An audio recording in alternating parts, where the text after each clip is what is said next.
So the next presentation is from Jake Estes on SIV-infected rhesus macaques receiving cART have continued GI damage.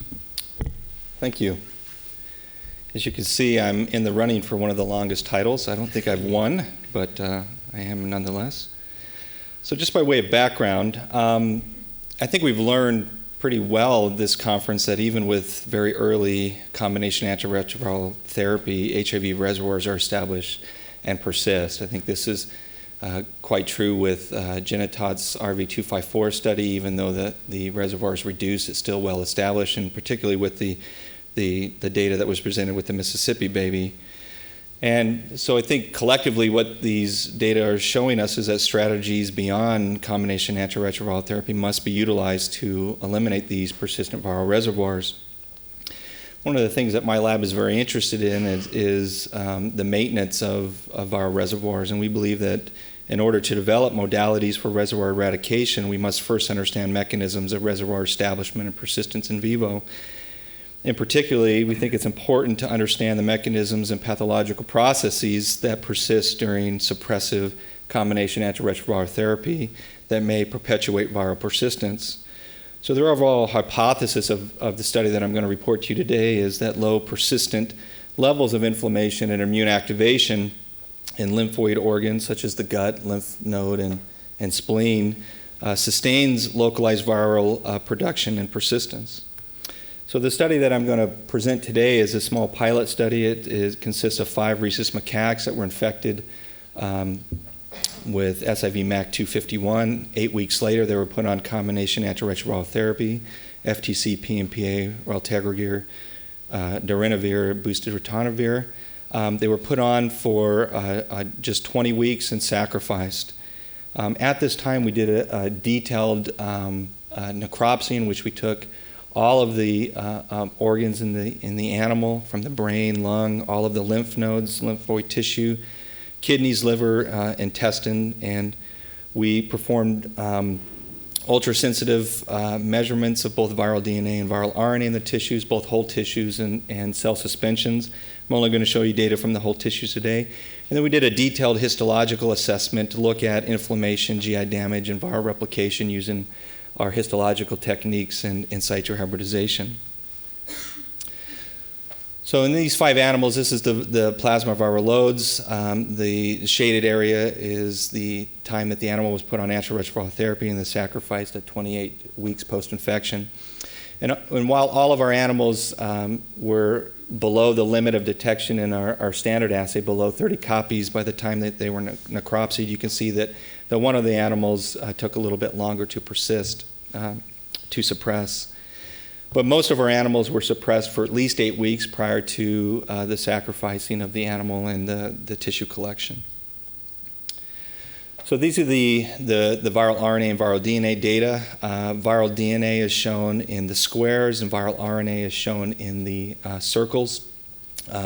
We have a reference progressor animal that did not receive antiretroviral therapy from a subsequent study shown in black, and all of our ARV suppressed animals are shown in red, and these are the means. What I want you to bring your attention to is the lymphoid tissues, the mesenteric lymph node, peripheral lymph nodes, and spleen. You can see that there's a much higher level of viral persistence in these organs compared to the GI tract, which is our next highest region, and much lower than our non-lymphoid tissues, such as the kidney, liver, and the lung.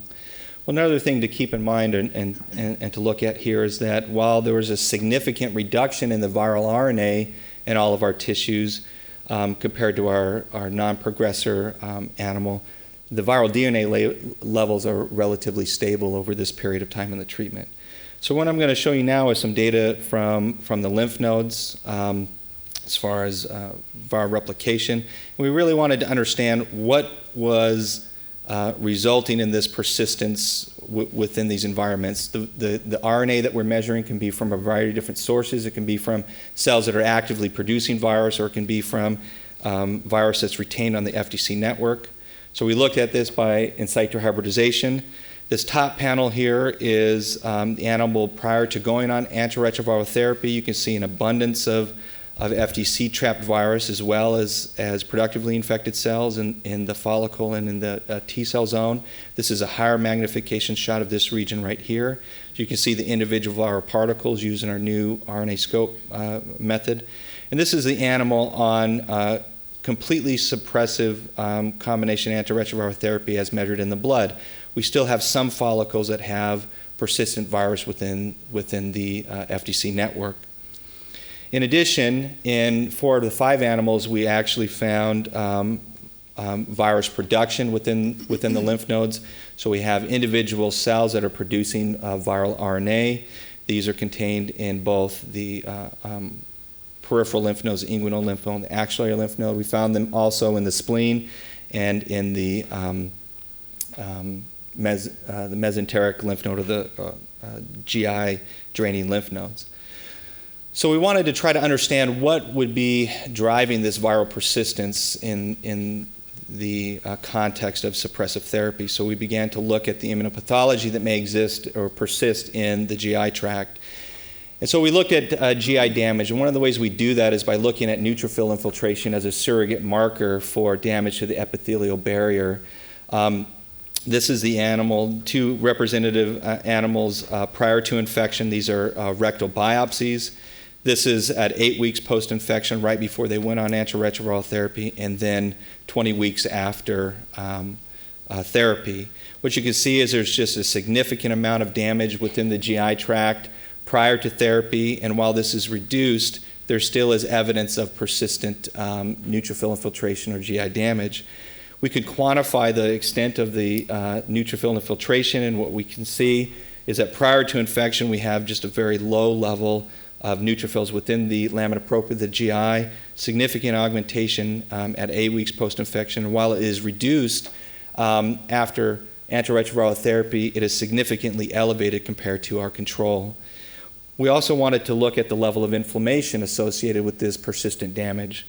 And so we looked at the type 1 interferon responsive gene, myxovirus protein 1 is a gene product that we often look at for type 1 interferon responses. Prior to infection, once again, 8 weeks after infection, but before antiretroviral therapy.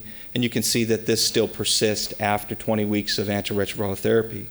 We can quantify this, and once again, we see that we have it's quite a heterogeneous response, but nonetheless a very significant increase in this type 1 interferon response, and no significant change in this particular marker after 20 weeks of therapy. We can look at other markers of inflammation. In particular, we look at phosphorylated STAT1. This is a kind of a downstream way of looking at how the host is responding to the inflammatory markers. And as you can see, it's elevated after 8 weeks of infection and does not go down to baseline after 20 weeks of therapy. We look at phosphorylated STAT3, other pathways such as the IL-6 pathway, and we see the same pattern. So even with completely suppressive combination antiretroviral therapy, as measured in the blood, we still see persistent pathology within the GI tract. We can also find that this extends into systemic sites. So we look at these pathways and these responses in the peripheral lymph nodes. In this case, I'm showing you the magnitude of the response of the type 1 interferon gene product MYX1 in the T cell zone of peripheral lymph nodes, augmented at 8 weeks post-infection, and while it is reduced, it's still significantly elevated over our baseline control. In addition, when we look at markers of immune activation, or Ki67, cells that are actively proliferating and dividing, we can also see that while it is attenuated after therapy, it's significantly elevated over our baseline. So in summary, we've shown that combination antiretroviral therapy in non-human primates can lead to suppressive plasma viral loads similar to our HIV-infected patients. Combination antiretroviral therapy suppression in this study led to significant reductions in viral load levels within tissues, but with limited change in the viral DNA levels. But we also found that there was persistent viral RNA levels in the lymphoid tissues that was in part due to low-level viral production in infected cells and also residual FDC-trapped virus. We think that in the setting of suppressive antiretroviral therapy, the immunopathology can still exist in the GI tract and also lymphoid tissues, GI damage, inflammation, and immune activation. And collectively, we think that this suggests that cure strategies will need to address this source of residual inflammation and immune activation to be successful. Just like to thank those that have been involved in this particular study. Jeff Lishan, the director of our program, Claire Deliage, who's a very talented postdoc in my lab, other members of my lab, and in the AIDS and Cancer Virus program at the Frederick National Lab. We lost it. This was in collaboration with Mike McCune's group at UCSF and Tim Shacker at the University of Minnesota, and this was supported through the Delaney AIDS Research Enterprise, DARE Collaboratory, and NIH. Thank you.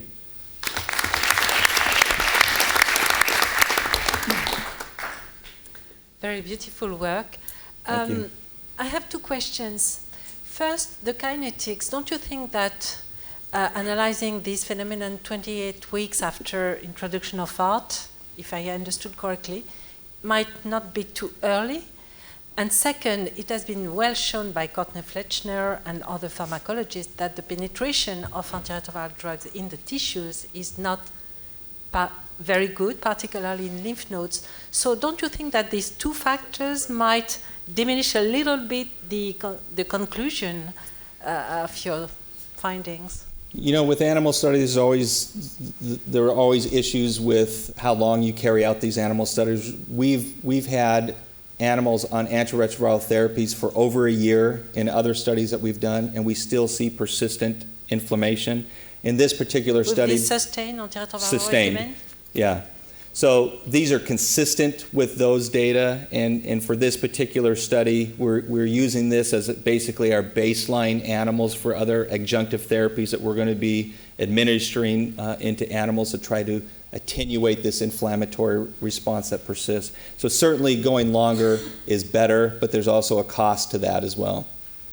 So, and could you measure the levels of antiretroviral drugs? Yeah, so we did not in this particular study, and there are challenges with measuring tissue levels of drugs, and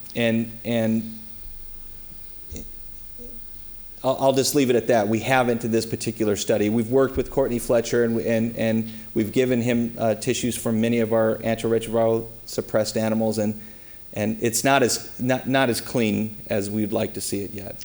Because the consequences, the other conclusion of your work might be that we need better antiretroviral drugs with better penetration in the tissues. Yeah, that's okay. I'll take that. Alan? Very nice talk. Alan Landau, Chicago. Very nice talk, Jake. Question about the host microbiome and whether you've been able to study that. We've been, from the human studies, have seen dysbiosis persisting after antiviral therapy and persistence of inflammation by some of the gene array data. I'm wondering, what do we know in the macaque models? And I know there may be some differences from Jason Brenchley's work, but what have you looked at that at all and correlated that? We've collected stools from these animals and some other animal studies that we've done, and we've collaborated with Jason on those. And when you look at the microbiome from the genera level, which is about where you can get with those studies, we don't see a lot of changes within the stool. One of the things that Jason is finding is that there is a selection of the bacteria that do translocate. So there's certain bacteria that do get across, but we didn't look at it in this particular study, but that is certainly of interest to us. And I'm wondering also about short chain fat. Have you done any metabolomic studies, especially around short chain fatty acids or changes that might affect or maintain inflammation? Yeah, so we haven't looked at that, but we have all the samples to be able to go back, hopefully, to look at those things, yeah. Have you looked at protein expression in any of those studies, and can you compare the numbers of cells that are antibody positive with the number of cells that would have DNA, the estimated cells with number of proviruses? So yes, we can look at the protein level. We have a decent P27 antibody for SIV. We haven't done those direct comparisons in this particular study. Yeah. Thanks for that talk. Can you comment on the brain in terms of the viral I replication? can comment on the brain, yes. They're small, they're squishy, so we've looked not as comprehensively as these other tissues, primarily by in situ hybridization, so obviously sampling is going to be an issue. It's very rare at this early stage in this particular model to find productively infected cells in the brain.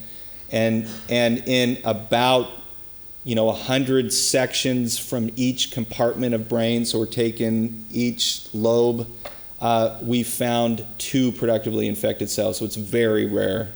Not really a contribution in this particular model at this time point. So, thank you. Yes, I have one additional question. Thank you. The next, you found a sustained MXA expression in your treated monkeys. Do you have any idea of the signals that do provide this extent of MXA? Did you have occasion to analyze directly the type 1 interferon or interferon gamma or whatever? Yeah, so in previous studies we've looked at type 1 interferon, and we know that it is augmented